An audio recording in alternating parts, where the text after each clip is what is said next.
Este es un mensaje predicado en Living Word en español, donde Cristo es el centro. Para más información, visítanos en livingwordefc.org. Sean todos bienvenidos nuevamente. Qué bueno que nos acompañan y que están con nosotros para escuchar la palabra de Dios, porque de eso se trata, ¿verdad? De venir a conocerle un poco más al Señor, de venir a escuchar qué es lo que tiene para nosotros. Y es que en nuestra vida diaria te vas a dar cuenta que siempre necesitamos de Él, que siempre necesitamos qué dice el Señor que para mí, qué quiere Dios para mí. Y es ahí donde necesitamos más bien regresar cada momento, ¿no? No sé si a ti te ha pasado o te has puesto a pensar alguna vez cuánto influye el mundo en tu vida. ¿Lo has considerado? O sea, que te detengas a analizarte un poquito. ¿Cuánto influye aquello que a ti te rodea en tu carácter, en tu forma de pensar, en las decisiones que tú tomas, en el trato a las personas? ¿Cuánto influye en lo que compras, en lo que gastas, en el cómo hablas? Yo creo que si lo analizamos te vas a dar cuenta que más de lo que te imaginas influye el mundo y todo lo que nos rodea para nuestra vida. Y si lo pensamos, la vida cristiana está pasando por lo mismo. Llega a afectarse también.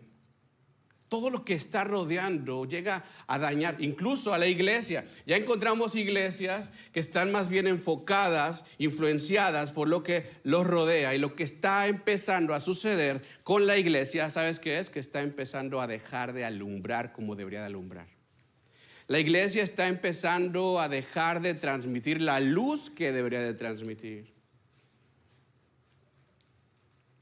Nos pasa, no sé si has visto quien tenga en sus casas una lámpara exterior, una lámpara hacia afuera.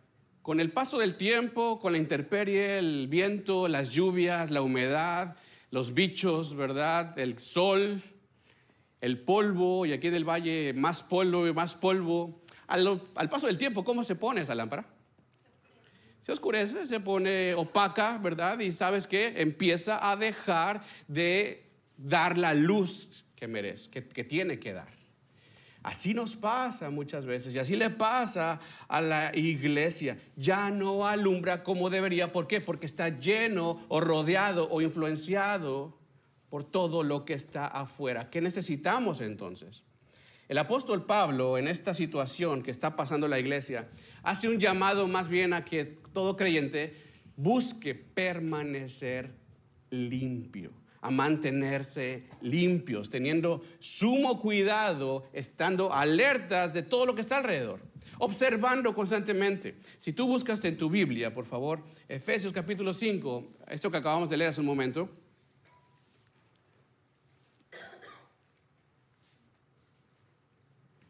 Efesios 5, Pablo comienza este pasaje diciendo lo siguiente, fíjate, así que tengan cuidado, ¿de qué? De su manera de vivir. El hecho de que el apóstol Pablo le preste este tipo de atención al comportamiento y lo hace hasta como un mandato, ¿te das cuenta? Quizá en tu Biblia dice más bien la palabra mirad, ¿no? Tal vez en tu Biblia dice esto. Mirad cómo andes. Y trae la idea de que necesitamos más bien que estar vigilantes en nuestro andar, poner atención en nuestro comportamiento, en nuestro cristianismo. Y es que si recordamos, en la sesión pasada hablamos de que incluso dentro de la congregación que encontrábamos personas que vivían esta doble vida, ¿te acuerdas? Personas que dicen que creen, pero que no creen realmente y solo están influenciando y contaminando y llevando a los que realmente son hijos de Dios a tomar malas decisiones. Hay gente que está profesando ser hijo de Dios, pero que realmente no lo son. ¿Por qué? Que continúan en la práctica de su pecado, y este pecado es constante en su vida. La evidencia de sus vidas es lo contrario a lo que es el Señor. Pero el creyente tiene que estar como alerta, Tiene que estar vigilante constantemente cuando vive en la luz. ¿Por qué? Porque la luz es lo que revela la falsedad. La luz es lo que revela la falsedad. Y Pablo dice que vivamos esto de manera diligente. Si lees tu Biblia, dice diligentemente en la manera en que tú vives. Esto es, observando el corazón, descubriendo. Cuando tú alumbras algo, cuando estaba oscuro, descubre cómo está realmente. Y entonces ahí tú puedes trabajar. ¿Estás de acuerdo? Es lo que está diciendo Pablo acá. Tengan cuidado en su manera de vivir para que estén seguros que no viven como en tinieblas, como las tinieblas, y que tampoco están participando de ellas, pero nada más vas a llegar a este nivel, a este punto, cuando habitas en la luz. Un pastor no puede estar 24/7 con cada uno. Ojalá pudiéramos, me encantaría hacerlo, pero realmente no podemos hacerlo. Para poder ayudar, para poder decir, mira, este camino que estás tomando no se puede ir por ahí, ¿verdad? Te va a dañar, te va a lastimar. Pero te digo una cosa, Dios sí puede. Y su palabra también está constantemente en nosotros. Te digo una cosa, todos nosotros podemos tomar decisiones correctas cuando dejamos que sea la luz de la palabra alumbrando nuestra vida. No requieres ser un experto en la Biblia, no requieres tener estudios teológicos para poder darte cuenta lo que Dios tiene para ti. Te voy a poner un ejemplo, tan solo, si recuerdas el versículo 5, ¿te acuerdas qué dice Pablo ahí? Dice que ni los fornicarios, ¿verdad? ¿Qué? Heredarán el reino de Dios. El leer ese pasaje solamente, ¿qué hace? Alumbra mi vida. ¿Cómo la alumbra? Si yo ando en esa condición y la Biblia me habla, tengo que tomar una decisión. Y te acuerdas que leímos listas de pecados, ni los adúlteros, ni los fornicarios, ni los afeminados, ni los homosexuales, ni los que se echan con hombres, ni borrachos, ni esto y el otro. Sí o sí tiene que mostrarme en dónde estoy parado. ¿Para qué? Para tomar una decisión. Todos podemos hacer esto. ¿Cuándo? Cuando dejamos que la Biblia nos hable. Pero si yo voy a la Biblia vendado de los ojos, sí, Señor, te leo, pero no te escucho. Necesitamos para esto estar alertas. Y Pablo lo que está llamándonos es a que estemos alertas diligentemente, llevando cuidado, llevando atención y buscando sabiduría. ¿Qué es lo que hace la sabiduría en nosotros? Te posiciona con la mirada puesta en Cristo. Sabiduría no hablo de inteligencia. Sabiduría no hablo de conocimiento teórico. Esto no me sirve de nada. Sabiduría hablo de apuntar mi vida y mi comportamiento a Jesús, sabiendo que Él es el centro de mi vida y que necesita estar Él en todo aspecto. Donde yo estoy, está Jesús. Donde yo me muevo, va conmigo. Yo no puedo mantener zonas en mi vida oscuras donde le digo, Señor, todo esto es tuyo, pero esto no me lo toques. Él merece todo porque Él es todo. Él es mi todo. Por eso Pablo reafirma diciendo, por lo tanto, no vivan como necios, sino como, ¿te das cuenta? Llama sabiduría, vivan en sabiduría. Ahora, ¿qué es? ¿Por qué menciona esto Pablo? Fíjate cómo la Biblia habla de qué es un necio. En el Salmo 14:1, el salmista escribió, el necio dice en su corazón, ¿qué? No hay Dios. Se ha corrompido, hacen obras abominables. El necio es la persona que vive apartado de Dios. El necio es la persona que no considera a Dios en su vida. El necio es la persona que está viviendo y no está involucrado Dios en él. Es una persona necia. Pablo en Romanos 1:21 y 22 dice, pues habiendo conocido a Dios, no le glorificaron a Dios, habiendo visto la creación, habiendo visto la naturaleza, lo perfecto de el hombre, habiéndole conocido que hay un creador, que no le glorifican como a Dios ni le dan gracias, sino que se envanecen en sus razonamientos. y su necio corazón fue entenebrecido. Profesando ellos ser sabios, profesando ellos que podían, que lo alcanzaban, que tenían la capacidad, se hicieron necios por cuanto apartan a Dios de sus vidas. Date cuenta que Pablo está llamándonos a hacer lo contrario de necios. ¿Qué es un necio? Aquel que no glorifica a Dios ni le da gracias. ¿Qué tenemos que hacer nosotros entonces? Considerarlo en todo, glorificándole en todo, en nuestra vida, en nuestras palabras, en nuestras actitudes, en nuestro trato con los demás, dándole gracias y reconociendo que Él es en mí. Yo no tengo nada por mí mismo. Todo lo que tengo y todo lo que hay, todo lo que somos es por Cristo y solamente Cristo. Rindiendo nuestra vida, rindiendo nuestra voluntad a Él. ¿Te das cuenta? Dice Pablo, vivan diligentemente de esta manera, reconociéndolo como sabios. Diligente significa cuidadoso, atento, alguien que es aplicado. Eso es ser diligente. Por eso dice Pablo, estén alertas. Date cuenta que estás rodeado de un mundo de pecado. Date cuenta que estás viviendo en un mundo que va de mal en peor. Estén alertas de tu identidad, de quién eres en Cristo, para poder sobresalir, para poder ganar, para poder tener victoria. Tu identidad. Recuerda siempre, ¿cuál es tu identidad? Dice la Biblia. Somos escogidos, somos amados, somos perdonados. Cuando el mundo te lleve a un punto de consideración donde tú digas, es que yo no merezco esto. Tú no, pero Cristo lo ganó por ti, por cuanto has creído en Él. Es que sigo fallando y es que me cuesta mucho trabajo, sí, y Cristo te está perfeccionando. Si Él te escogió, eres de Él. Y la identidad te va a mostrar tu realidad. Por eso es volver. Tu comportamiento tiene que ser congruente con tu identidad. Eso es ser sabios. El comportamiento congruente con nuestra identidad. ¿Quién eres en Cristo? Así compórtate. Así trabaja. Así tienes tú que ser. Por lo tanto, tu identidad te va a llevar a tomar decisiones sabias.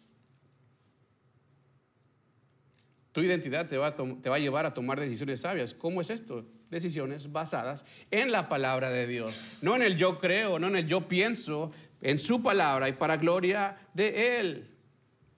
Mientras tus decisiones estén basadas en la Escritura, vas a saber que estás en sabiduría. De otra manera, no. Si en tu vida has tomado decisiones separado de Él, sin considerarle, lo más probable es de que hoy estés viviendo las consecuencias. Pero no es tarde. No es tarde, tienes esa oportunidad. Cuando vamos a la Escritura, cuando vamos a Cristo, cuando descansamos en Él y cuando andamos en Él, la sabiduría de Dios, ¿sabes qué va a hacerte también? Te va a mostrar límites. Límites los cuales no vas a dejar de glorificarle en tus decisiones. El mismo Pablo dijo en 1 Corintios 10:23, todo me es lícito, pero no todo me conviene. Todo me es permitido, dice Pablo, pero no todo glorifica a Dios. Y tus decisiones y mis decisiones tienen que estar basadas en su gloria y en su palabra. Debe haber limitaciones en las decisiones. Ahora, ¿cómo conozco mis limitaciones? Conociendo la palabra de Dios, conociéndole a Él. Por eso dice Proverbios 1:7, el principio de la sabiduría, ¿qué es? El temor de Jehová. Los necios desprecian la sabiduría y la enseñanza. ¿Por qué? Porque no involucran a Dios en sus decisiones. Entonces así se vuelven, así se ven. Necesitamos conocer su palabra, por eso estamos aquí. Por eso es el ánimo de venir cada oportunidad, los miércoles que tenemos estudios bíblicos, hoy, una hora antes que venimos aquí a también tener estudio. ¿Por qué? Porque necesitamos conocer a Dios cada día más para vivir en sabiduría. Necesitamos a Él. Ahora te voy a decir una cosa, no nada más aquí. en tu andar diario.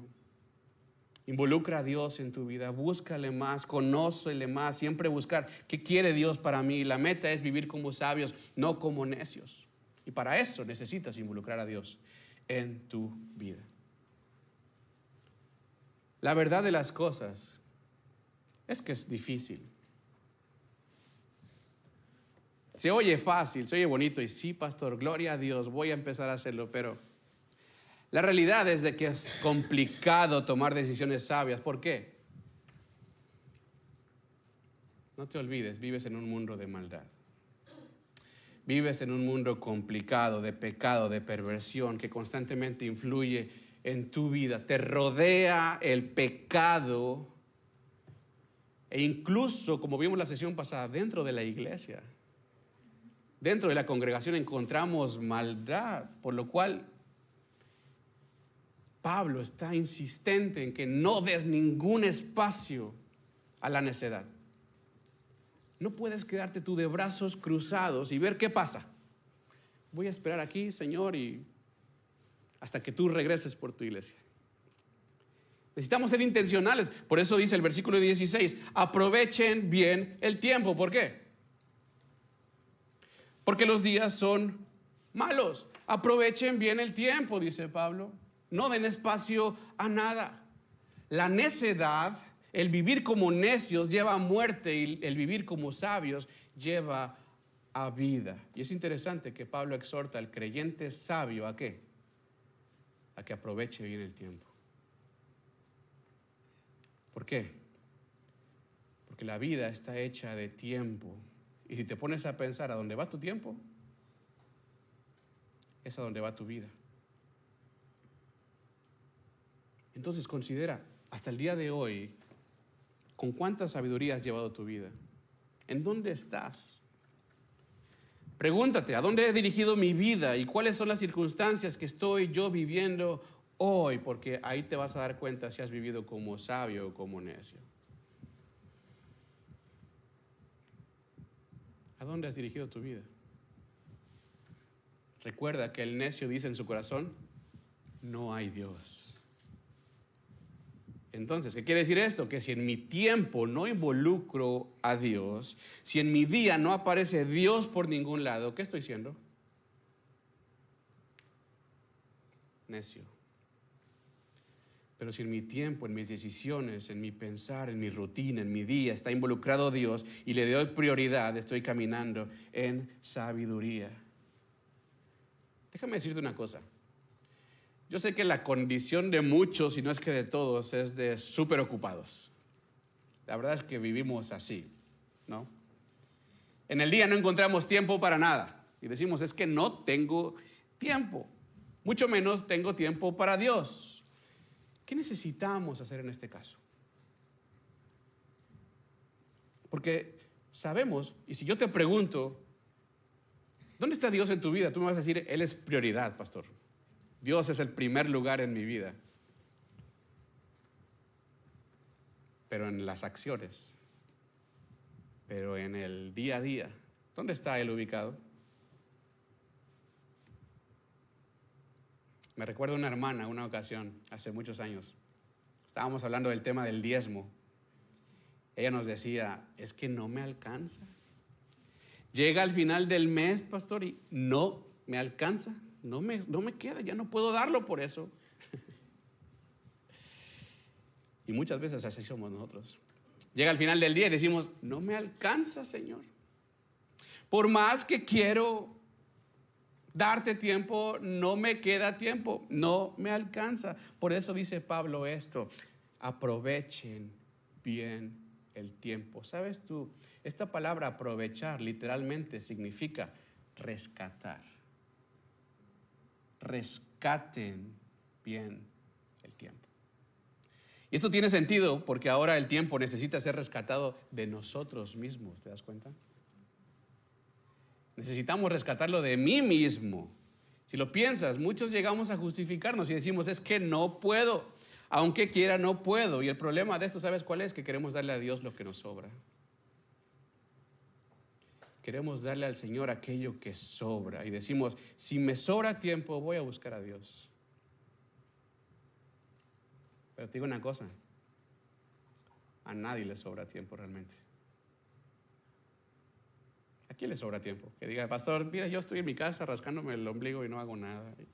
Me sobra tiempo. ¿Quién hace eso? Todos ocupamos y metemos cosas que hacer porque somos especialistas en llenar tiempos muertos con lo que sea. Por tanto, es necesario que rescatar el tiempo. En otras palabras, rescatar vida. Porque los días son malos, iglesia. Los días son malos. Ahora, esto es bueno considerarlo. ¿Sabes por qué? Pablo, hace casi 2000 años que escribió esto, exhortó a la iglesia y le dijo, aprovechen bien el tiempo porque los días son malos. Ahora yo te pregunto, ¿tú crees que ha mejorado el tiempo?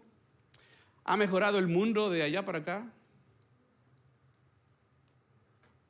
Si ya eran malos, ahorita ¿cómo será? Y el creyente está en la condición de no tengo tiempo. No me sobra tiempo, Señor, así que no te puedo dar.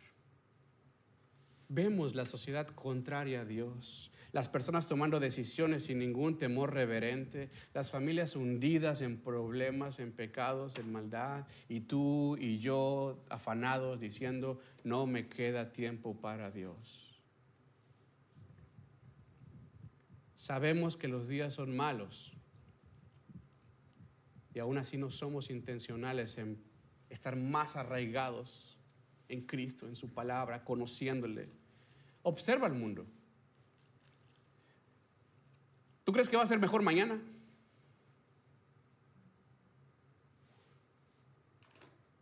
¿Crees que a tus hijos le vaya mejor? ¿Crees que ellos van a disfrutar un mejor mundo, una mejor vida?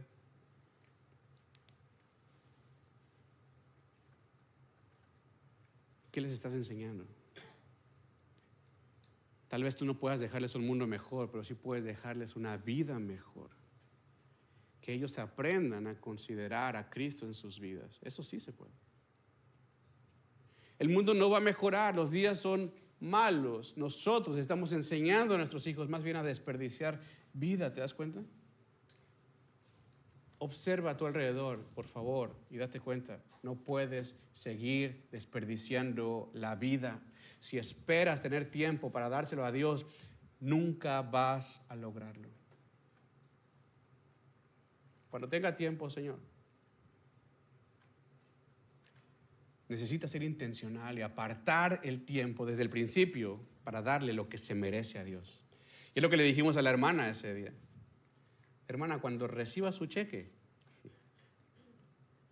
apártelo y administre lo que le queda. Y va a ver que le va a alcanzar. Cuando Dios te dé vida, aparta lo que es de Él y administra lo demás. Y verás que sí te alcanza. Es por eso que Pablo dice en el verso 17, por lo tanto, ¿qué? No sean insensatos, sino entiendan cuál es la voluntad del Señor. Vuelve a hablar de la insensatez. Insensatez es que ir en contra de su voluntad. Es aquel que dice no hay Dios y lo demuestra no considerándolo en su vida y en sus decisiones. Pero aquel que es entendido anda en su voluntad, ya que lo conoce, ya que lo lleva a cabo, ya que toma decisiones basadas en Él. ¿Sabes cuál es el problema acá? El gran problema de la iglesia, ¿sabes cuál es? Que llegamos a involucrar no, es que yo creo que debería de ser mejor así. Yo considero que eso se tiene que hacer de esta manera. Yo no creo que Dios sea tan malo. Yo no creo que Dios... Y empiezo a involucrar lo que yo... En ese pensar, ¿dónde está la voluntad de Dios? ¿Existe o no? No sé si me estoy dando a entender. Estamos siendo insensatos realmente. Entonces, se trata de que conozcas más a Dios de tal manera que lo que hagas quede filtrado por su voluntad. Es decir, Señor, esta es mi decisión pero la filtro por tu palabra y concluye en tu voluntad. ¿Sí me explico?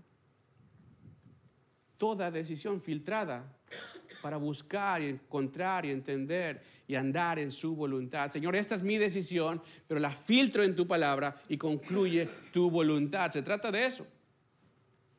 Yo te quiero preguntar una cosa. ¿Qué te hace falta a ti para llegar a esa capacidad? Para que lo puedas hacer. Si tú no lo has logrado, si no lo has podido hacer, conoce más a Dios. Conócele más.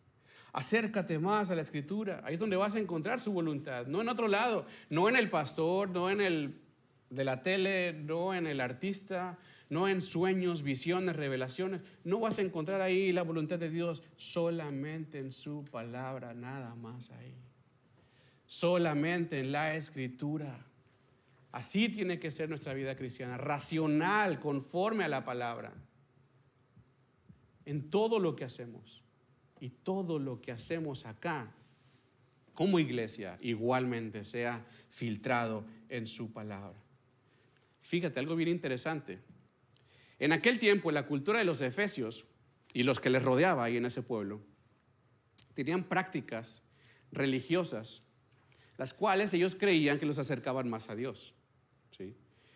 Ellos practicaban rituales, pero todos ellos estaban basados en más bien su gusto, por así decirle, en su carne, y creían que esos rituales y esas formas les acercaban a Dios. Uno de ellos era la borrachera.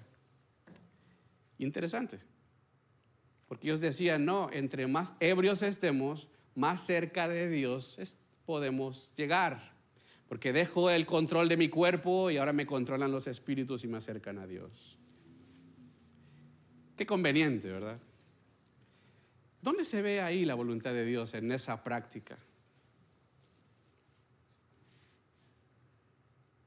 Y era algo que pasaba común. De hecho, en Hechos capítulo 2, no sé si te acuerdas, cuando descendió el Espíritu Santo sobre los discípulos, ¿y qué dice que pasó la Biblia? Que empezaron a hablar en otros idiomas. Y todas las personas que estaban en esa fiesta de otros países les escuchaban hablar en otros idiomas, en sus idiomas. Pero algunos de los de ahí que dijeron, no, estos están bien borrachos. Era una práctica. Pedro dijo, no están borrachos. El Espíritu Santo los está llevando a esto.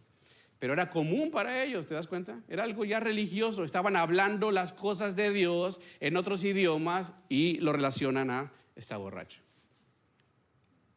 Esta era una práctica.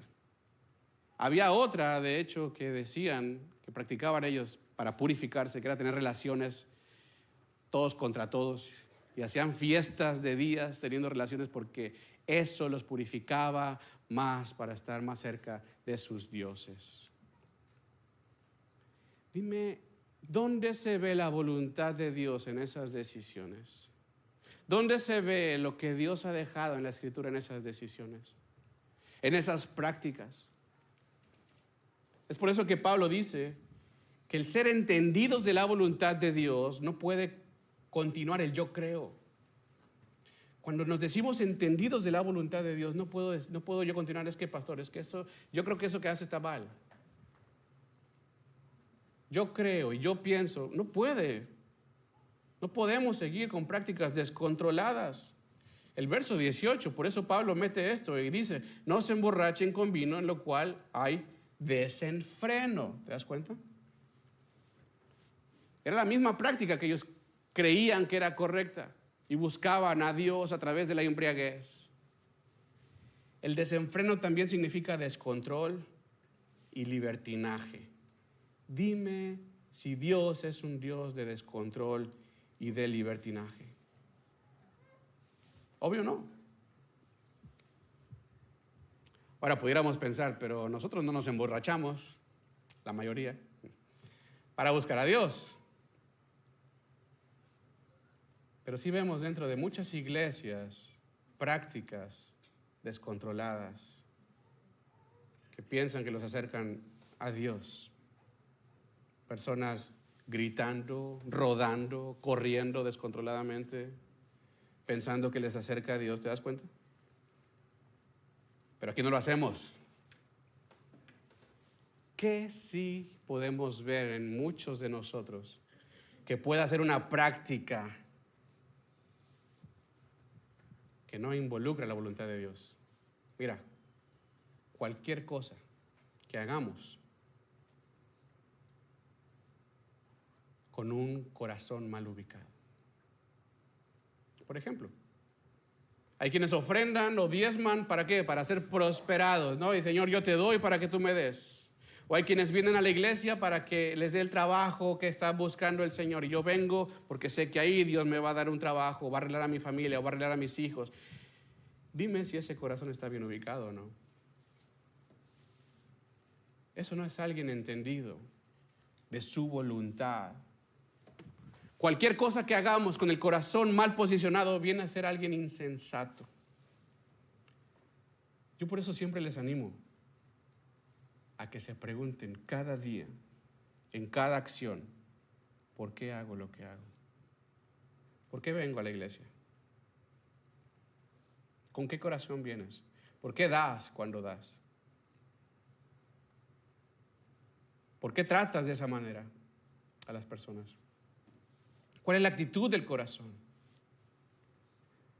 Por eso Pablo menciona que lo que es ser entendido realmente no tiene nada que ver con algo superficial, es más bien ser llenos del Espíritu.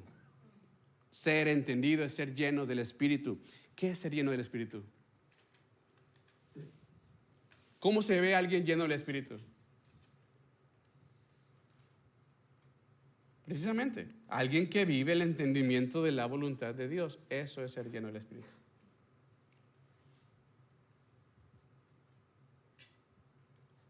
Una persona llena es una persona con dominio propio, una persona con fe, paz, una persona que ama a su prójimo, que ama el evangelio, que se preocupa por seguir creciendo en la palabra y que está dispuesto a servir a Dios de acuerdo a su identidad en Cristo.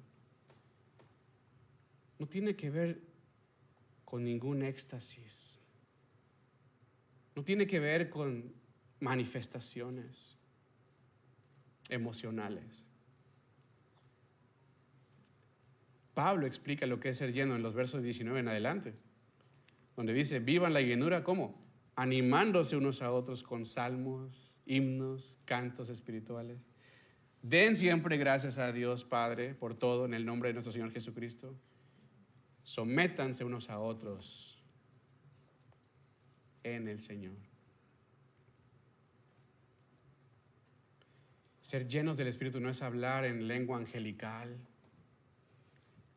no es algún tipo de manifestación emocional. El resultado de ser lleno es este: unidad, gratitud, sometimiento. Así vemos a una persona llena. Y a eso somos llamados.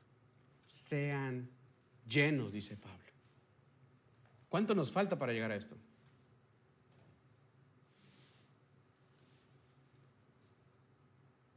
Analiza tu vida.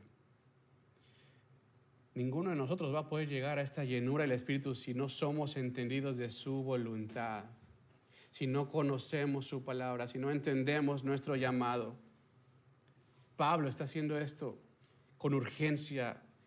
Vean su manera de vivir, observen dónde están ubicados, vean a través de la luz de la palabra. No anden como necios, anden como sabios, involucren a Dios en cada área de sus vidas, porque los días son malos. Porque los días son malos.